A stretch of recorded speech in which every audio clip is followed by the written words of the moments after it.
Morning, everyone. Good morning. Good morning. I'd like for all of you to extend your arms, not bumping into your neighbors. And at the count of 3, I want you to, as quickly as possible, clasp your hands. So 1, 2, 3. Now, observe your thumbs. Which thumb is over the other? Is your right thumb over your left thumb, or is your left thumb over your right thumb? If your right thumb is over your left thumb, you're quite emotional and quite creative. If your left thumb is over your right thumb, you're more cerebral and sort of more intellectual. If perchance your thumbs are together, it actually means you're sort of a romantic. Let's hope there's lots of romantics in the room. Now, I'm going to ask you to do something, which is I want you to change. I want you to extend out and do the same thing, and I want you to quickly change your thumbs when I count to 3. 1, 2, 3. Were you able to do it? Was it okay? Some maybe found it challenging, some found it difficult. What did you have to do? You actually had to really think. You had to exert mental energy, brain energy, to do that exercise.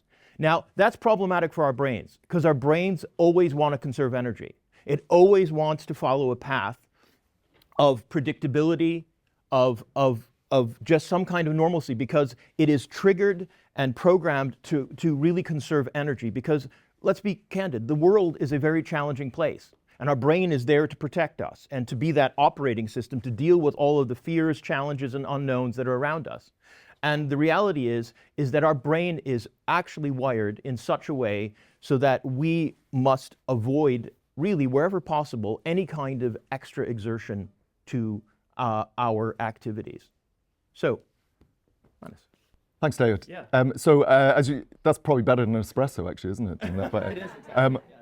As you're probably aware, so this session is all about change. We're going to be asking what needs to change, and most importantly, actually, how we go about it.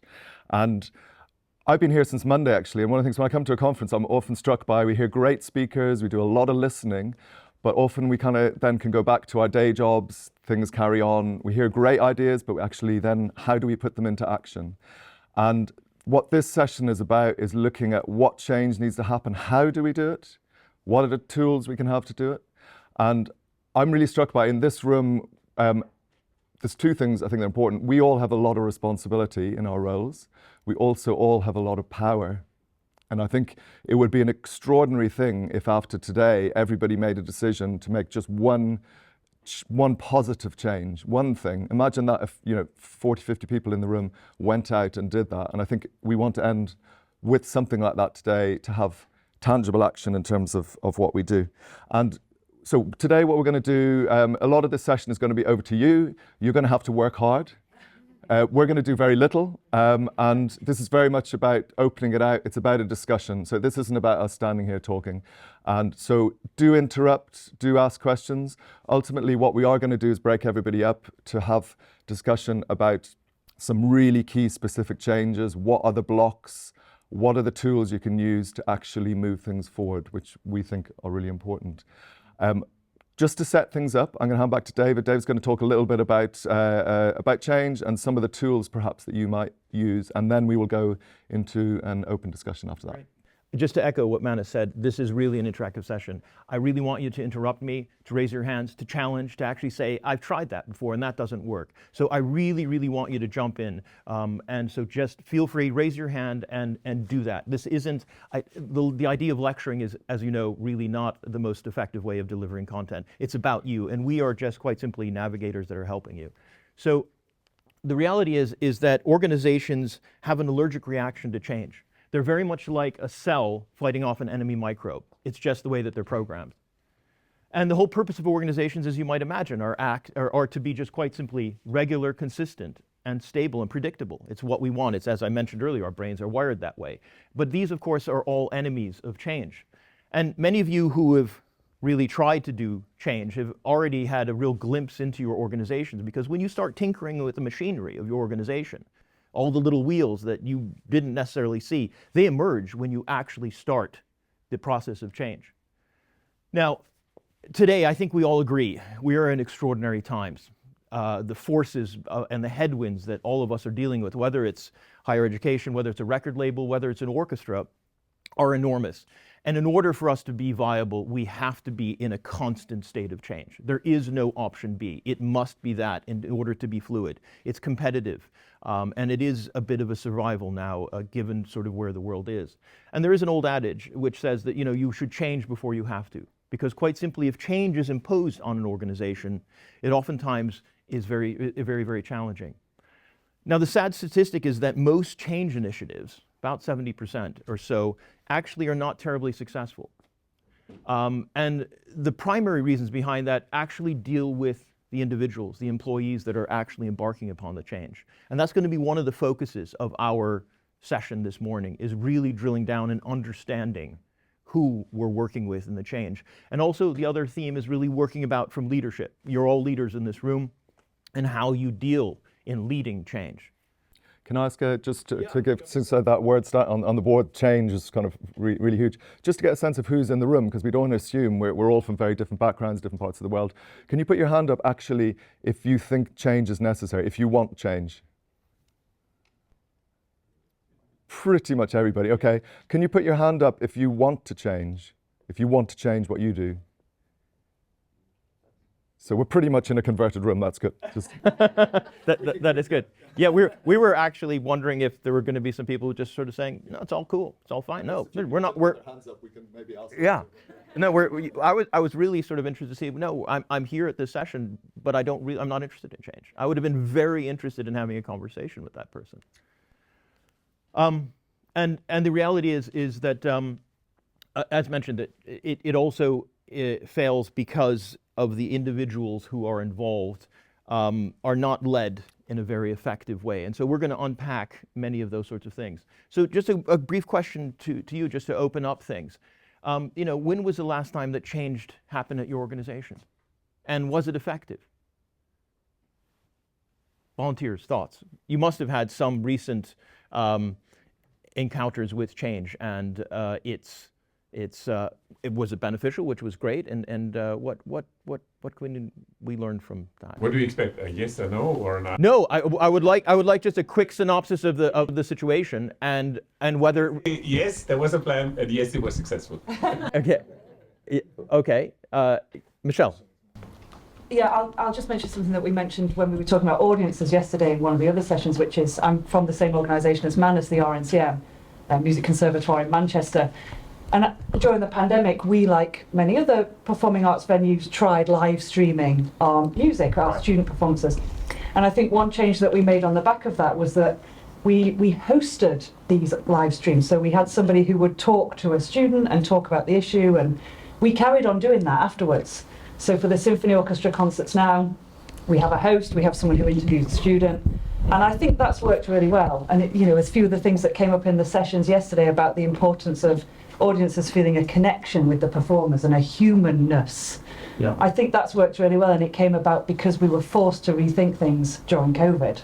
And just to add to that, we deliberately moved from focusing on quality of performance to quality of engagement, which is a deliberate distinction, and we did everything to make that change, which I think is quite important. Yeah, the question: what are we talking about when we say change? Because I mean, you know, there's a little change of changing the program, changing the conductor, and there are these fundamental changes in the structure of your organization, and I think this is what you're referring to. Yes, we are. Yeah. We're looking at, but even though even the small changes in an organization, and we'll talk about how they can be incremental and otherwise. Yeah. Any other quick observations, comments? Yeah, Stephen. Yeah, so also higher education, Royal College of Music. So we, in the last couple of years, did a huge building project that took maybe 4 years to conceive and have. Actually, we finished it literally week 2 of COVID, so that didn't change the entire. But what was interesting was that we had to do our normal job while building in a building. So we had 2 years of students being taught in a way that actually was not easy for them. The site was noisy, we had to go off-site, etc., etc. There was, in order for that change to happen, there were huge business as usual plans. And of course, business as usual is not a real term, because it's not as usual. It was exactly the opposite. It was business completely differently. The most important thing about all this was the buy-in at every single level. because we had a group of students, for example, who spent 2 years in the college on a building site. And they came out of it because we prepared, because the plans were taken throughout the entire college. They came out after 2 years saying, well, we understand that our education was affected in this way, but actually we had a great time. And that was because the whole organisation had planned all the way through. So it actually was a big success. And now looking back at it, they can see the results of that as well. But probably to your point, the organisation has to have a plan that is at every single level. And it's not necessarily a top-down organisation thing. The people who have to make the change happen have to manage that as well. And that was, I think, a success for us. Yeah, that's really, and what a great success, because the college now is just exquisite and has these wonderful spaces, and then you preserve the student experience, which was extraordinary. Yeah, up there and then there. Yeah, go ahead. Yeah, go ahead. Yeah. Well, I'm representing a university from Romania, West University Timișoara Faculty of Music, and I've been trying for the last 5 years since I saw you in Rotterdam at Classical Next with that 9 points engineering model, which I found it amazing. I've been trying somehow to at least to introduce to the students at the music faculty in Romania that there is a different mindset that they should be open to, because music students, they're set into practicing for hours in a practice room. They are used to be on stage. They used to have glamour up to a point where they compete for a job in a symphony orchestra, for example, and they don't get it. And then they get frustrated, but they don't want to change anything. So this very rigid, mechanistic, standardized, I'm also a performer myself, so I know what I'm talking about, how many hours you should spend. You will, before you change the organization, I think universities, and mainly in Eastern Europe, should also embrace this new approach, because these people will probably apply for a position in an orchestra in Germany or in the UK, and then you will have to confront the changes that you suggest to their mindset, which is maybe not ready for the changes. Yeah. Fantastic.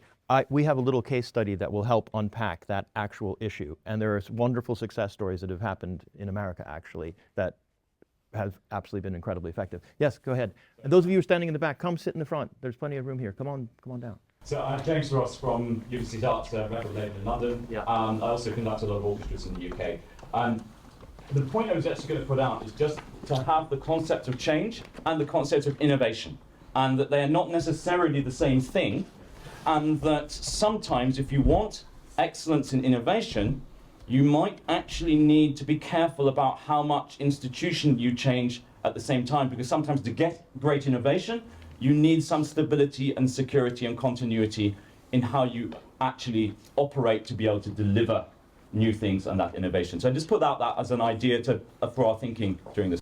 I was going to add, so in our institution, one of the things we've found is change is exhausting. And actually coming out of COVID, everybody is still exhausted.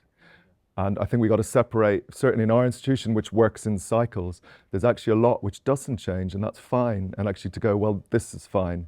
If you throw everything up in the air and then everyone just gets confused and exhausted. But then it's also looking at the things that need to change and where the blocks are. But there is a separation, I think. Yeah. Great. Let's move on. We've got lots to do. So why do people fear organizational change? The first one we talked about there. Our brains are designed to conserve energy. The second one is the nature of change. We actually are fine with incremental change. We generally are fine with it. It's the sudden shock change that actually is problematic for us, and we don't respond well. The other thing is we fear the consequence of change. You may be fine with the organization change, but you're actually sort of saying, but how does that affect me? And if it really does affect me, I'm actually really concerned, and I'm going to have an emotional response to that. And the third thing is the organizational history. Some organizations are just very good at change. They have a good track record, and so when in one meeting they sort of say, well, we want to take this path, and colleagues are fine with it because there's a trusted path where things have succeeded and the outcome has always been positive. And lastly, we have to look at the individual personalities. And all of us work with wonderful people, but we all come with different skill sets and histories and sometimes baggage. And those things, even the most wonderful colleagues you may have, brilliant, absolutely first-class scholars, or individuals, but they may struggle with change because of, dare I say, it goes back to childhood issues, it goes back to family issues where change was always disruptive, and they bring in that sensibility into their workplace. So these are all the things that actually contribute. There are many more, but I just wanted to sort of give you this little snapshot of the core reasons why people fear change. Now, Manus and I are from two organizations, higher education organizations in London. And we wanted to just give you a little bit of a case study, and it is applicable to other organizations, about the challenges of change and the fact that the principal study teachers, those one-to-one teachers, are the thermonuclear core of the conservatoire experience for all of it. And Manus, I mean, what I've noticed, I went to, I guess, how many people here went to a conservatoire just out of interest? Yeah, so I went 20 years ago. And the conservatoires have changed utterly radically. But I think it's probably fair to say the one thing that hasn't really changed that much is the core and center of what we do, which is the principal study teaching. Everything around that in terms of the mindset, the entrepreneurialism, what they learn, the approach, the society. And yet a lot of this hasn't changed. And one of our big challenges is how do we find the time, the money, the space, the energy to bring some of these extraordinary teachers that we have with us so that they understand that what they're doing is in a much bigger context than perhaps previously. Yeah, exactly. And you know, a lot of these teachers have wonderful studios, and there's sort of the IKEA effect there. They've built this, and it's their own handiwork. And when you want to go in there and change that, there is a natural allergic reaction in sort of saying, well, you're changing something that I created. There's a certain proprietariness to that. And that is very, very difficult because when you're changing, you also are exposing certain vulnerabilities, and personal identities are questioned in the course of that in the one-to-one teachers. We all know that many of the one-to-one teachers come from very distinguished apostolic pedagogical traditions. And for us to go in and start to question that, all sorts of vulnerabilities are surfacing. I know in my institution, we are really consciously wanting to create more of an inclusive repertoire in final recitals. And so we've been involved in encouraging and actually really pressing upon our principal study teachers to learn new repertoire so that their students are actually playing things that they've never taught before. Some are absolutely wonderful. Some are actually like, great, I look forward to learning that with them. This is because I feel that great teachers are, they're guides. They're on a journey together with their students. So when they're given another wonderful place to go, it's exciting for them. But for some principal study teachers, it is challenging. So, and I'm sure for your organizations, you have sort of similar context to that. Fair enough? Yeah, great. Okay, and Maurer had sort of a little encapsulation of the three resistances to change. The first thing is really the cerebral one, the intellectual one, is that I don't understand the purpose of the change. I don't really get it. And I don't know how the change is going to happen, and they just don't really unpack it. And the second one is really the emotional response to the change, because it's really impacting them and they really respond. And the third one is terribly interesting because they end up not liking you because they don't trust you. Trust is going to be a big discussion this morning, because it is my view that trust is one of the foundational pillars of change. And how do you build trust in an organization? Because my premise is quite simply, if you have this wonderful foundation of trust, you can do almost anything with your organization. And maybe some of you are lucky enough to be in an organization that has that kind of sense of trust. It's wonderful, you're lucky. So, what kinds of resistance are you just quickly encountering in your organizations? Financial at the moment? Fiscal? Yeah? You go ahead, yeah, go ahead. No, disagreeing financial. Like what in particular? As in a question you asked at the beginning, like what change, we're a volunteer organisation essentially in the administration elements, and then eventually after 3 or 4 years everyone's got to get paid, so we had to do a board restructure at the beginning of this year, right, which is not successful because we're still not getting paid. So, and financial is therefore the biggest resistance to being able to activate more things. Yeah, that's it. Hilda, did you say something? I didn't, but I can. You please. So I was a professional musician until the end of 2021, and then I took over this management position, and I also played in the orchestra I now manage as an extra from time to time. I've been doing that since 1994. So I do know the people, and they do know me, and they know I come from the stage, and I thought this was going to be a great bonus because I know what I'm talking about. And I realized the minute I changed to the administration level, they distrusted me per se because I was admin. So that is the basis on which I'm facing change. So I am looking forward to your solutions to my problems. I look forward to help. And I hope actually others around will help, because we want to just share our particular issues. So now you know what Fiona's wrestling with, okay? We park that. Have that in your mind so that you can maybe come up to Fiona and come up with some solutions. We're here to all help each other. Okay, great. Oh yeah, go ahead, quickly. Yeah, go ahead. Yeah, we're good. No, I just want to say, I think there are quite rational reasons also for this resistance.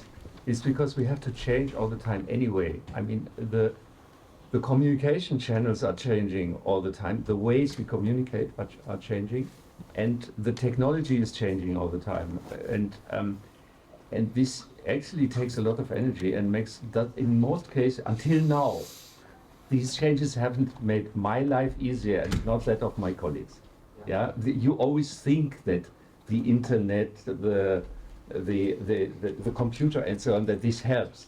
But I can only say I managed 600 project days with 150 concerts worldwide, with 3 people in the office in 1983. And now the same organization which I led at the time is doing 80 project days with 5 people in the office, and they all think they have too much work. And they are completely resistant to take on anything additional. And the reasons are more communication, more short-term decision making, and of course, you know, all these technological problems. Now, the people regard change, any proposal that you want to start any new technology, or you know, something which in my mind as leading the organization makes it simpler, they regard it as additional work. Yeah? They have so much to do anyway, and now this comes in addition, and I think this is the main problem. You have to motivate everybody and get behind it. Yeah, well, how interesting. Thank you for that. Fiona's point so I used to run the artistic side of a certain orchestra, and anything I wanted to do that was new, I was always harked back to the 1990s, which is about 30 years before I worked there, to when things weren't run well and there wasn't trust. And so orchestras have very, very long memories, and often you're blamed for stuff that you were decades earlier happened, and I think that's one of the challenges, isn't it? And Carsten has basically just summed up what my people think about change. It's additional work. The world is changing so fast, we don't need that as well. Yeah. Absolutely. Great. So the trust is really the currency of change. And quite simply, change is expensive. So there's actually, I like to talk about the neuroscience of things, and we talked about our brains. Oxytocin levels actually increase when we're engaged in any kind of trust-based interactions. And that ultimately enhances cooperation and builds the foundation for enabling change. So once again, all of this our bodies are wired in particular ways to help change and also to prevent it, as you can see. And clearly employees in high trust organizations are more engaged and productive. And as mentioned, we sort of alluded to this earlier, but some individuals are inherently willing to rely on others. Others are willing to accept vulnerability. And this is really a key, because when you're engaging in change, you're actually becoming vulnerable. There's a part of you that actually has to say, I trust you that you're going to take care of me in this journey. And there's a wonderful model which has never really been applied to our world, which is Meyer's integrative organizational trust model. And it has basically it looks sort of a little complex, but it just has 3 components really that have to be there in order for trust to come into fruition. And they are basically ability, which is, as a leader, you have to be good at what you do. You don't have to be superb. You don't have to be just amazing at it, but you have to be competent. The second is that you have to demonstrate benevolence. Are you caring? Are you open? Are you loyal? Do I really feel from you that you do genuinely care about me? And the last thing is, as a leader, you must really embody integrity, and that you must be reliable, consistent. Now the thing is, all of these ingredients have to be present in order for trust to be there. They don't have to be there in equal percentages. So there may be a little bit more, but in order for trust really to come into play and for it to be effective here, they must be present in some form. And then trust happens, and then the individual is willing to take the leap of the change, of the trust there, and to be vulnerable. And then there's an outcome. And if that works out well, the next time you come to them and that worked out fine, they're like, okay, that was all right. I'm going to try, and I'll go with you on the next time because that last time wasn't bad. Now, I mean, just quickly, does anyone work in a really wonderful, beautiful, nurturing trust organization where really there is just that kind of almost wonderful love fest of trust? Anyone? Oh, Michelle, the Royal Northern. I have to say that because Manus is here. Exactly. I'll just leave the room and yeah. But no, I can echo. I mean, I know some wonderful people at the Royal Northern, and I think it's an exquisite place. It's a really, really special place. And I have to say, the leadership sets the tone for that wonderfulness. We pay David to say that. Yeah, exactly. Even though I'm from a competitor. We were talking about this on the way here. I think as well, what I really value is when you work with people who are very open and honest. Yeah. And can just say, you know, I disagree with you for these reasons, or I'm sorry I got that wrong, or, you know, people just feeling that the culture in the organisation is such that you can just be human. Yeah. And I know that's not easy, and sometimes people don't feel that for different reasons in organisations, but that's really important, isn't it, that you can just be honest. You don't need to be defensive. It is critical. It absolutely is. Great. So just quick snapshots about trust. The real job of a leader is not about being in charge, but it's really about taking care of those in your charge. And it's a terribly important thing that leaders forget. And I wanted to just put that in there so that all of you really appreciate that. And that you need to sort of put ego aside. And you have to also, as a leader, display areas of vulnerability and to show those kinds of qualities. And the other phrases are self-evident there, but I just want to share that with you. Now, in terms of leadership and trust, we want our leaders to actually be not here, because these are leaders, and you probably know these individuals. They're super high performance. They are unbelievable at their job. They're just like a machine, but they have no trust. You don't really trust them. We want our leaders to be there. They don't necessarily have to be amazing at what they do. They don't have to be just super, super extraordinary, but we want them to have high levels of trust. That is the optimal, really, position for a leader. And you may be one of these types of change leaders. You might have, in your organization, been a renovator. You've made incremental changes and minor improvements. But you may have been a borrower, where you've taken other practices from another institution and sort of absorbed that in because it worked for them. You may have taken several things from other institutions and fused them into a new kind of a hybrid thing. Or you may have been a planner, where you've taken a long series of incremental changes that eventually yielded things. Or you may have been an absolute redefiner. You've actually totally redefined the landscape with your approach. And in the course of your change, you're going to encounter at least 4 of these types of people. Fellow travelers, these are people who have very low trust, but they actually agree with many of your visionary ideas. You may have adversaries who absolutely or totally disagree with everything you've ever done, and they actually don't trust you. Yeah, some people are smiling and just going, yeah. And then you may have opponents, and these are people who actually really trust you. And they think you're great, but they're quite effective because they're going to challenge you in a positive way. They're sort of like a critical friend. And the people in the right upper corner, your allies, are the beautiful people that you want around you because they're there, they're going to help you, they're going to make the extra effort, they're going to do that. And then there's sort of these middle people who are neutrals who sort of don't know quite where to go. So we set the stage about all this stuff. How do we change? How do we do it? I'd like to share with you, Manus and I would like to share with you a couple of things. First of all, the law of diffusion is a fascinating principle whereby you take those innovators in your organization and you nurture them, you resource them, you take care of them, you feed them, and you give them the opportunities to blossom. And they actually absorb the early adopters, and they start doing exciting things in your organization. On the sidelines. They're not in the core yet. They're on the sidelines, but they're doing amazing stuff that's starting to attract a tremendous amount of attention. And there is a theory that the tipping point is roughly 15, 16% or so of your organization. If it is involved in that kind of stuff, the early majority will cascade it down. And because the early majority have been sitting on the sidelines, they're not against things, but they have a healthy skepticism about stuff. But once they see all that exciting stuff that's happening there, they want it. They want to get in. They want to be a part of that game. And so once that happens, then the late majority starts coming in, and then we deal with laggards who actually sometimes will never actually engage with the organizations, no matter what you've done. And I'm sure those of you who have been involved in change have those laggards, and they are just there.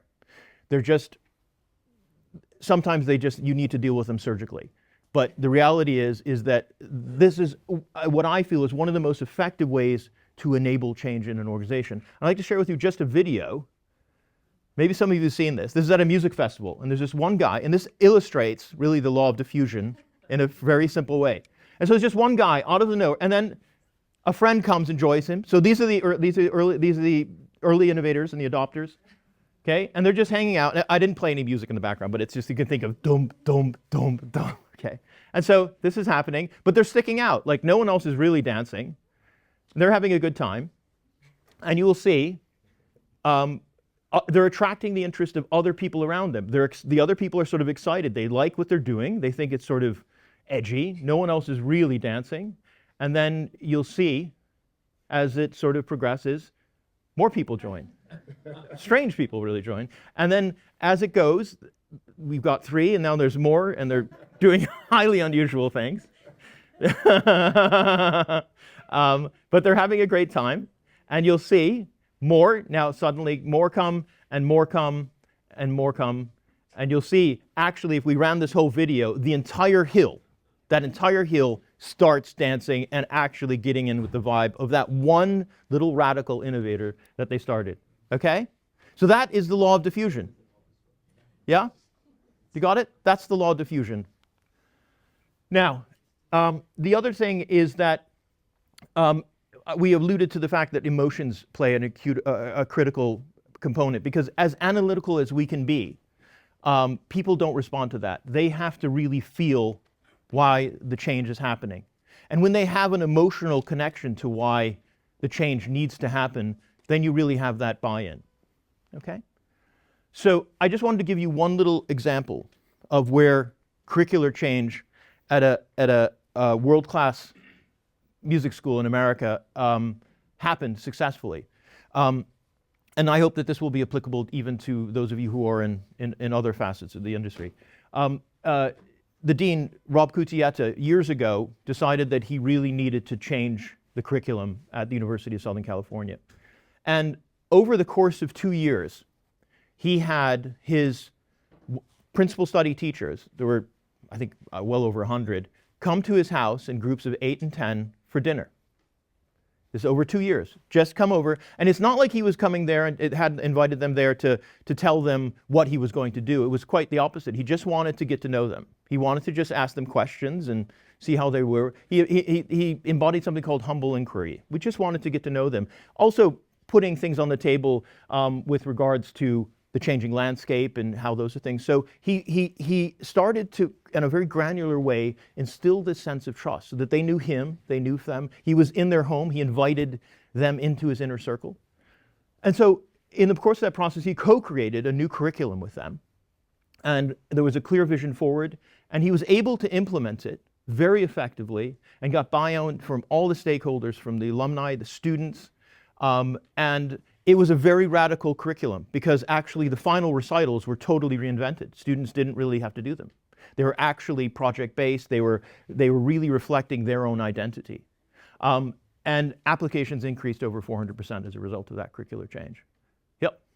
I just got a question to put into this, which is, obviously we probably don't know the exact answer, but how much of the dean's original vision remained at the end of this process, and how much was influenced by the people, by having these dinners, by having these conversations, had actually the concept of what he was planning to change itself evolved? And if he actually, because if it was a question of, right, I'm going to have lots of people around for dinner and I'm going to manipulate them all into doing what I want, and by filling up their wine glasses, I'm just going to then be able to tell them what to do. And it is very different from what I suspect he probably did do, is to start out with a vision, in a sense like a conductor turning up to an orchestra. You turn up with a vision of, this is what I want.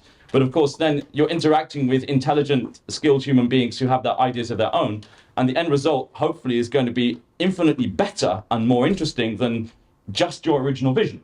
And if that was part of the process, it's actually showing a different concept of change than one which is just, the leader doing it and manipulating everyone around them to be able to get the job done.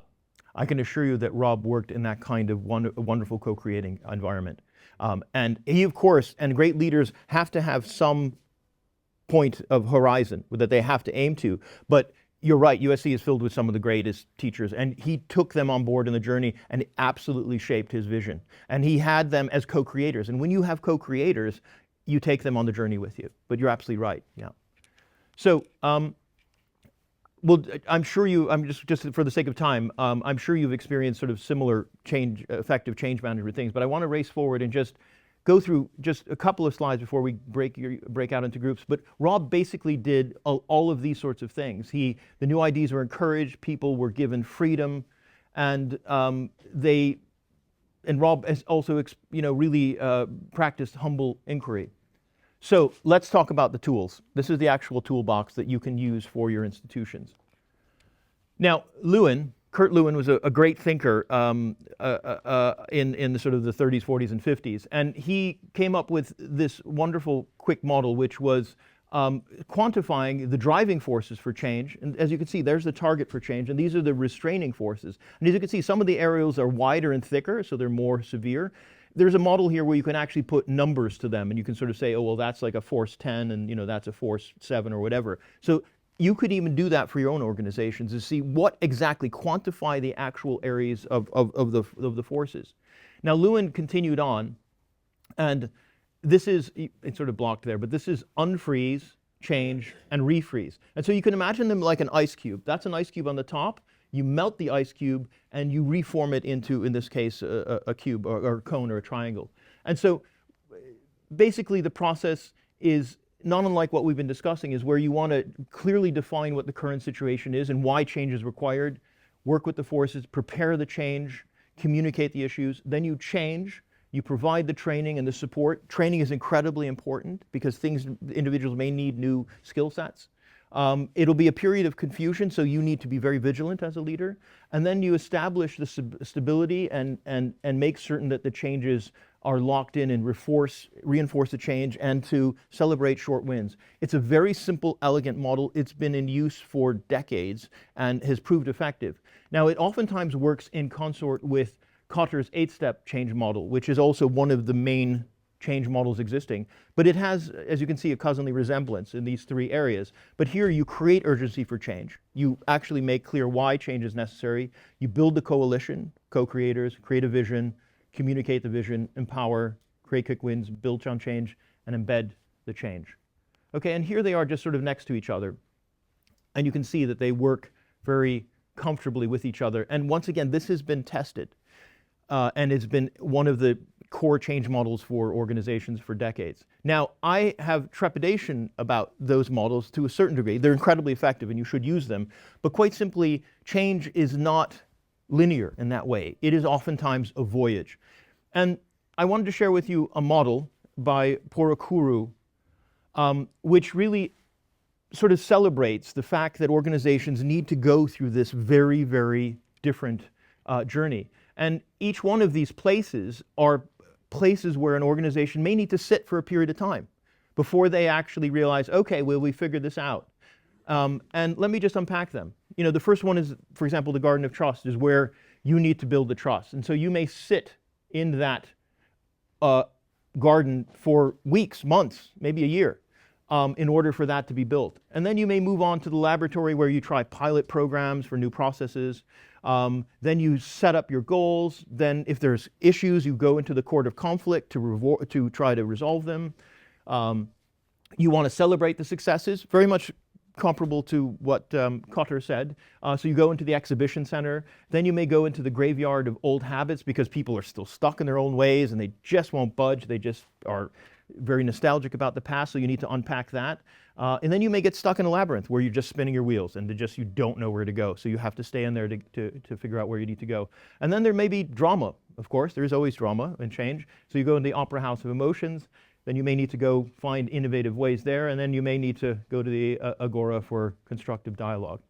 And so this is just one little potential trajectory for an organization, but yours would potentially be radically different. I've always liked this model because it provides that kind of flexibility that organizations work. But I think the best way is to combine all of the models in a very effective way. Okay? So, and that's just a quick summary of this. I do have some printouts that I'll share with you about them. So Manus, over to you. Now it's over to all of you to do a bit of work. First thing can we do, so we've got 6 bits of paper on the wall, and I think we've probably got just the right number of people. Can you just divide and just go to one? We want to try and divide equally. I guess it's sort of hopefully about 6 or 8 people. Can you just, because we've got about half an hour, we don't have a lot of time, so if you can as quickly as possible go out to one of the pieces of paper.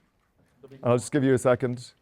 What we want to do is for you to just discuss and try and have a really open, honest conversation about some challenges, some potential changes that are needed, either in your institution or things in the music world that you think need to change. You might want to talk about the things that are blocking them, what actually is stopping, why isn't that happening, if it's needed, if you feel it's needed. You might feel that no change is needed.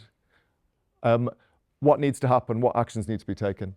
And building on all the things that have just been discussed, think about some of the material that's been provided. I know you're going to pass around, David's going to pass around some of those models. If they're useful, if you think they're rubbish, say they're rubbish. If you think they're really useful, say they're really useful. Maybe you're not even going to refer to them, but I'm sure you can take bits and pieces from them. The key thing, what we want to do by the end of the 30 minutes, we want to know about some of the changes, some of the challenges, perhaps some of the blocks, some of the solutions. It's really important we get to that point rather than just talking about stuff vaguely. We want to get to action and things that you can then take away and think about and maybe put into action using some of these tools as well. So we'll leave you to it. We're going to interrupt in about 5 or 10 minutes, but you can just get talking and refer to this. Hi, everybody. I'm really, really sorry. I'm going to have to stop you. So we've only got about less than 10 minutes left, and I realize this is ridiculously short. We're just scratching the surface. We could do a whole morning on this. There's a lot, and going around, there's so much going on. There's some real power thinking, amazing diagrams going on. What I wanted to do, just so we all have something to take away, and I think it's the most important thing, I want to quickly go around, and I'm going to literally give everybody 1.5 minutes, 2 minutes. You've talked about a lot of things, but if you can just purely say something about if there's a change or a challenge, what the block is, and anything you've decided you're going to do. If you don't have any of that, that's fine. Just say, I don't have any of that. But what we don't want to do is just have a big general feedback. But those 3 things, any challenge, what's the block, and what you might do around that. Should we start with Chris? Give it a go. The challenge this morning is the hangover from last night, which might have led to a wonderful thing. We started off looking at stakeholders and having large, broad conversations, and we ended up on this mini diagram to begin with as a challenge. There's no money because there's no audience, and that brings a fear, so people are giving you less money and so on. And we started extrapolating from that into who's got the fear. That's venue, programming and organisers. But also on the other hand, the audience, and the audience doesn't really trust you necessarily to change things up on their own. And we brought up also a topic of brand trust and loyalty. The first conversation was about how do we sell new music when people want to see new things for the sake of seeing new, but they don't want to hear new music. We're discussing how if you can develop the brand of your organisation. The example was not selling program or artists, but selling like we're a good organisation, you had a good time last time. And so we're looking at how you could develop brand trust and loyalty as one of those actions. There's a few more challenges. This doesn't make too much sense. And then one of the examples we had was the example of the orchestra of the 18th century. Did I get that right? 18th century. Yes.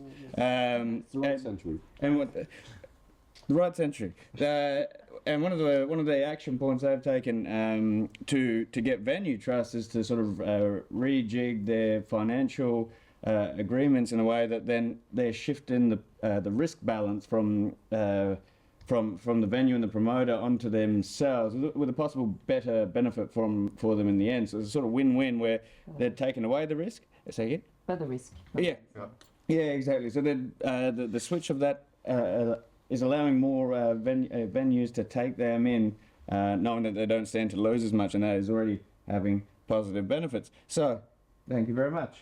The two things that came out for me was fear, how you deal with the fear, and how you deal with the risk, and how can you share the risk, how can you share the fear, I guess, in a way. Yeah. Okay. We're sorry, we're going to have to move on.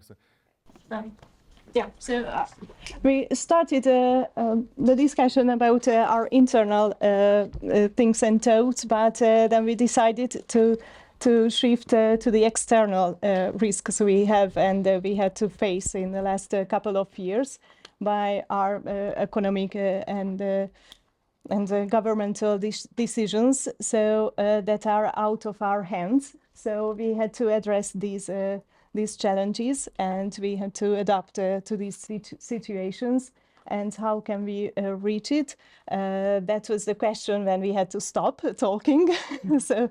But we have mentioned a lot the communication between our co-workers, and maybe we need to have some external support for our system, for example, from lawyers, from accountants and so on.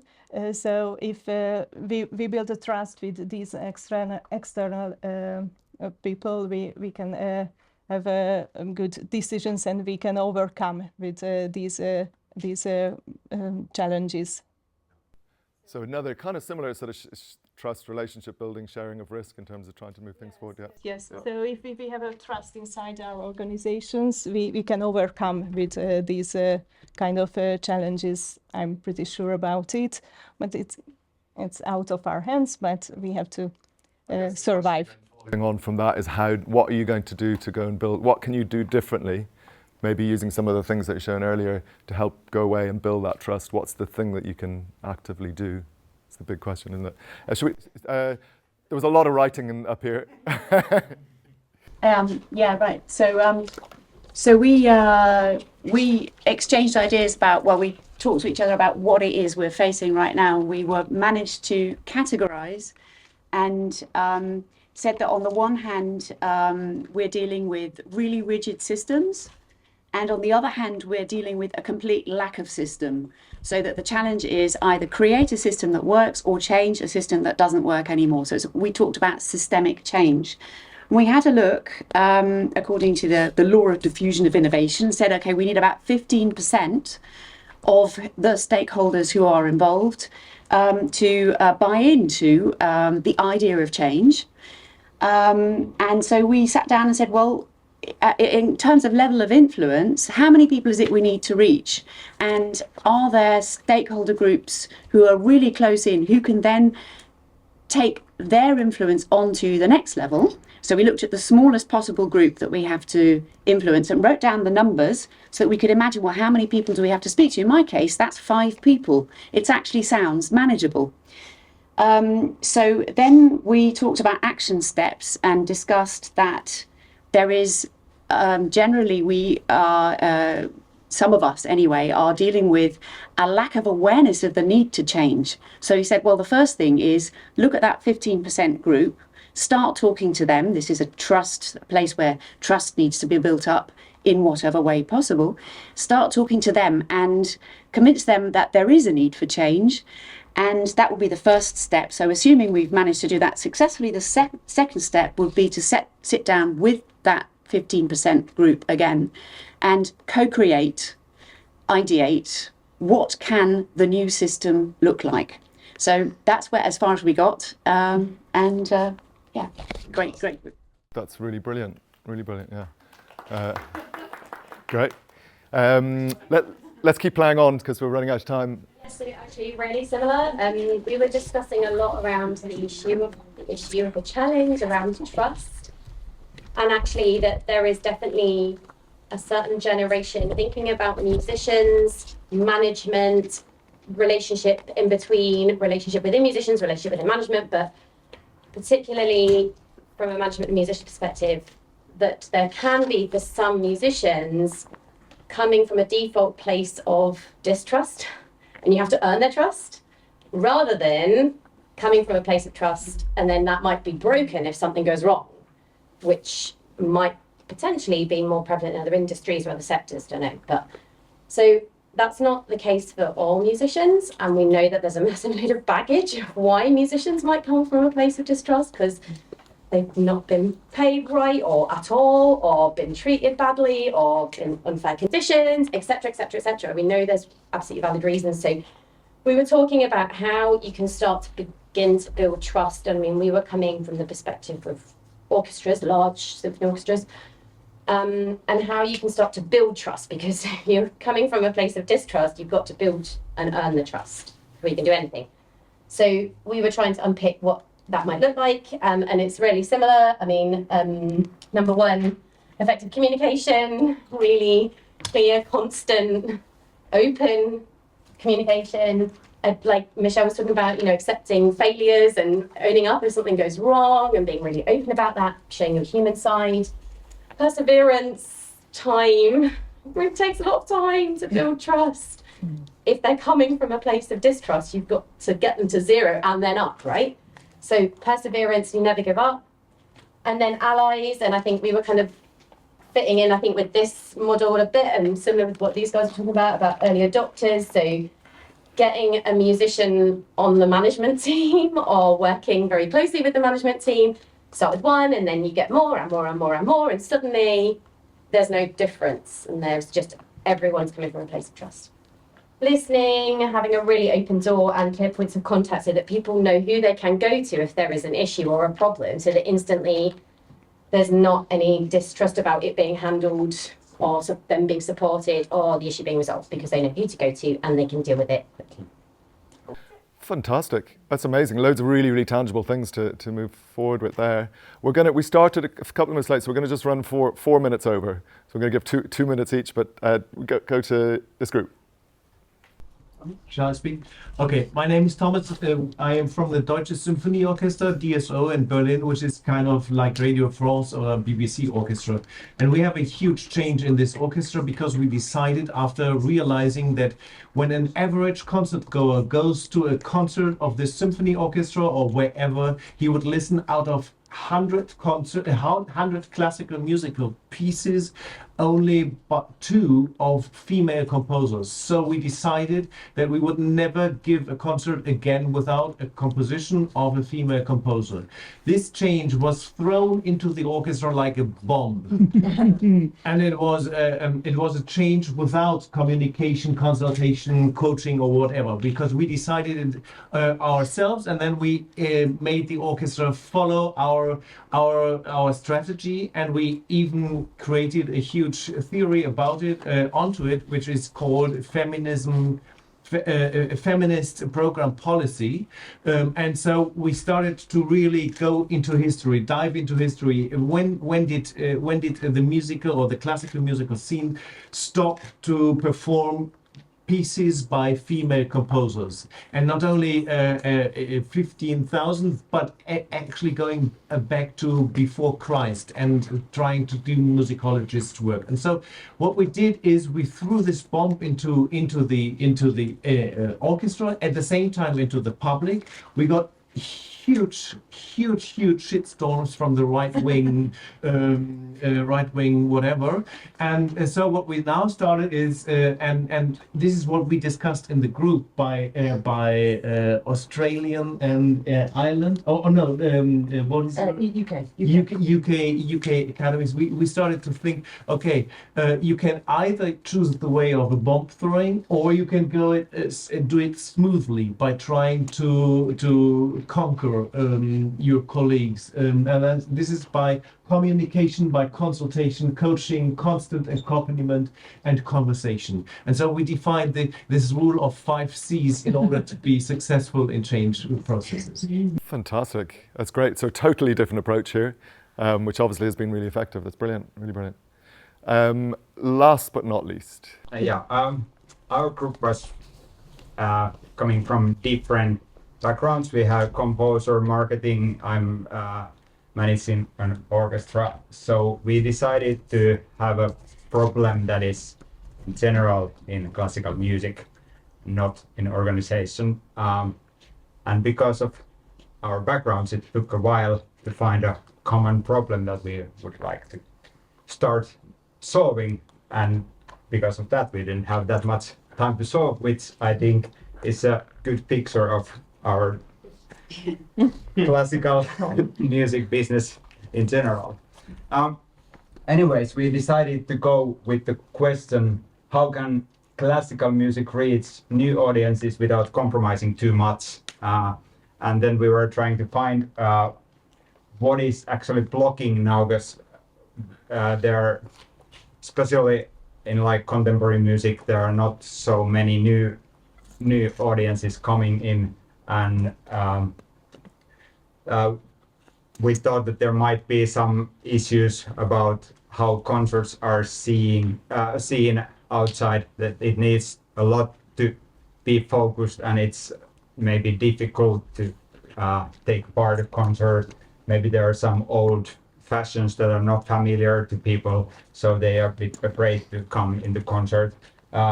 So we defined 3 groups that are already kind of reachable, but they are not coming to concerts. One is the other art forms, heavy users who go to museums, go to theaters and so on.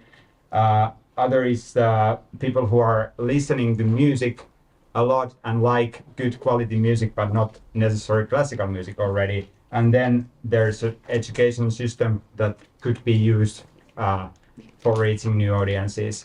And then about in that time we got out of time, but we just quickly picked some things like maybe we could visit as a concert organizers in the other art forms, like getting concerts to museums to get some like early adopters from there, or then collaborations with other music forms like jazz or pop music, and maybe get some also early adopters from there. And then if we go to educational system, have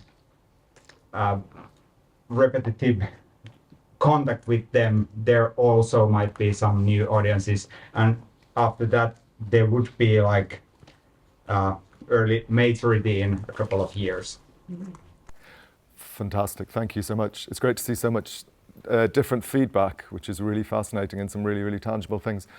We're going to have to stop, but I just want to leave you with 2 things, which are what I said at the beginning. Everybody here has got the solutions already, and that's clear. Was it Bernstein that said if you want to do something great, you just need a good idea and not quite enough time? And we kind of have both here, I think.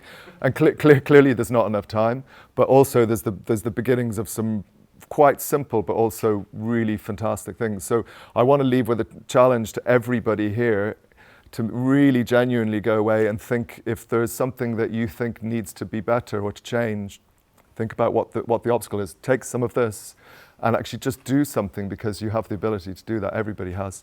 And I just want to say thank you from both of us. It's been... And also, just lastly, please stay in touch with us, because we've just started and we can be very useful to your organizations. And I'm happy to meet with all of you and any of you to continue your particular discussions and to come up with some really targeted approaches. Thank you. We've enjoyed our session. Thank you.